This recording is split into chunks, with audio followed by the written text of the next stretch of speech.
I'm Christine Persichetti with this current news update. Pope Francis in the middle of his Eastern European trip, highlighting the importance of the cross during a mass in Slovakia. Afterwards, the Pope spent time with the country's most socially marginalized minority group. Music played as Pope Francis arrived in the largest neighborhood for the Roma ethnic community in Europe. Some 350,000 Roma people, commonly referred to as gypsies, live in Slovakia, many in poverty and often isolated from others. The Holy Father called for integration and condemned the discrimination they face. Earlier, Francis celebrated the Feast of the Exaltation of the Holy Cross, one of the most significant feast days in the Byzantine Rite. During his homily, he urged the faithful not to reduce the cross to an object of devotion or a political symbol, but to embrace its real meaning. Non si contano I crocifissi al collo, in casa, in macchina, in tasca, ma non serve se non ci fermiamo a guardare il crocifisso e non gli apriamo il cuore, se non ci lasciamo stupire dalle sue piaghe aperte per noi. Rome Bureau Chief at Crux, Inez San Martin, was there for the service and the event with the Roma people. She's traveling with the pontiff and joins us now. And Inez, describe the conditions in that neighborhood where the Roma people live. I have to say, I was a little bit shocked, or more so than I had previously anticipated.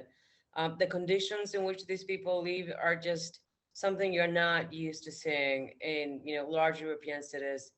And it was very shocking, especially because it was a reminder of just how much impact communism had in Slovakia and, of course, many other countries. Because here we have some 5,000 people living in a set of buildings built for 2,500 people. And most of them have very little windows, very little access to actual natural light. That was part, of course, of the process of the communist regime to make sure people didn't have dreams and didn't have hopes. And as we mentioned earlier, Pope Francis called for integration and condemned the prejudice people have. How likely is it that integration will happen? It's a complicated process. I mean, it has to be said there are close to 500,000 Roma people living in Slovakia, or 500,000 Slovak Romans. But you have 100,000 of them who live in the situations that we saw today. And it's those 100,000 that right now need to be integrated into society.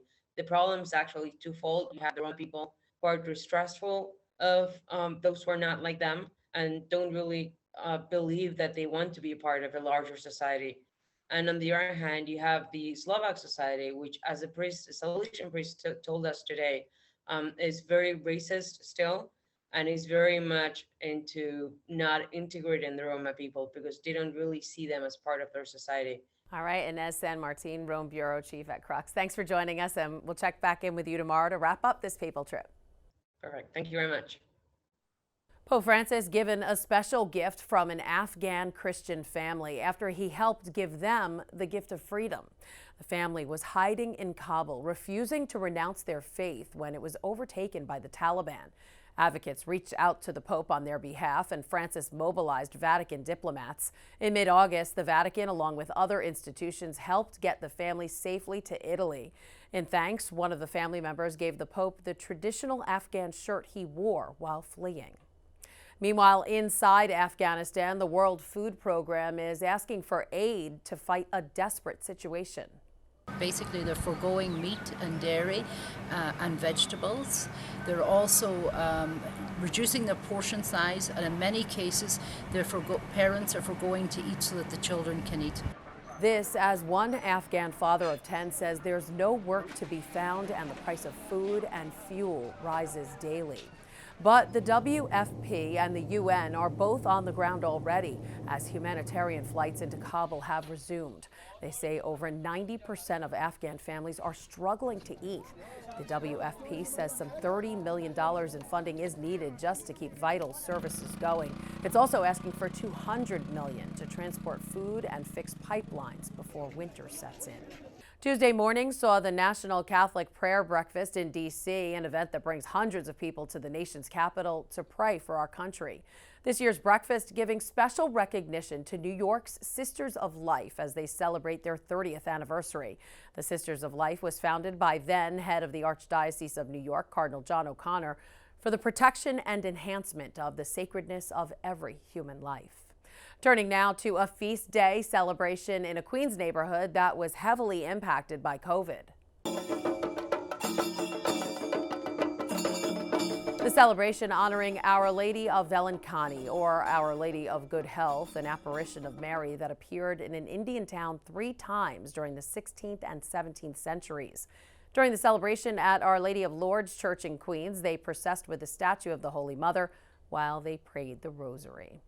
It's been nearly 2 weeks since the remnants of Hurricane Ida washed over New York City, and many are still reeling from the storm's aftermath. But as Currents News' Emily Drewby reports, one church in Woodside has been helping parishioners recover despite its own hardships. You can still see the water line. Walking down these steps, it's something Father Christopher O'Connor couldn't have done 2 weeks ago. This is what it looked like, completely flooded during Tropical Storm Ida. There was a wall here, a brick wall. Rushing water ruining the lower church at St. Mary of Winfield, including the brand new Adoration Chapel. So much damage, from a one-of-a-kind tabernacle monstrance to the live stream camera. I would say 95% of the stuff we can't salvage. To give you a better idea of just how badly it flooded down here, I'm about 5 feet 4 inches, and the water line is way above my head all the way up here.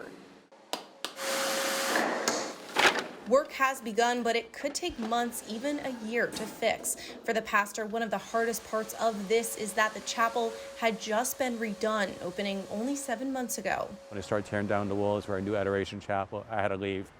That was the first time I really got emotional since everything happened, because my heart and soul kind of went into doing that chapel. Parishioners have come out in droves to help clean up. Damages are estimated to be close to $1 million. They're fundraising for anything not covered by insurance. Donations can be made on their Gift Central account, which can be found on their main website, stmarysofwinfield.com. In Woodside, Queens, Emily Drewby, Currents News. And this story continues here on Currents News. On Wednesday, Emily will introduce us to one parishioner who lost everything in the floods.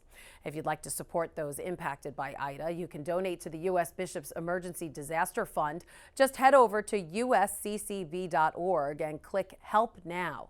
The money collected in the special appeal will be used to support the pastoral and reconstruction needs of the church, as well as the efforts of Catholic Charities USA and Catholic Relief Services.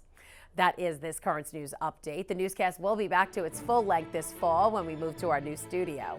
I'm Christine Persichetti. Thank you for joining us, because we are putting your faith in the news.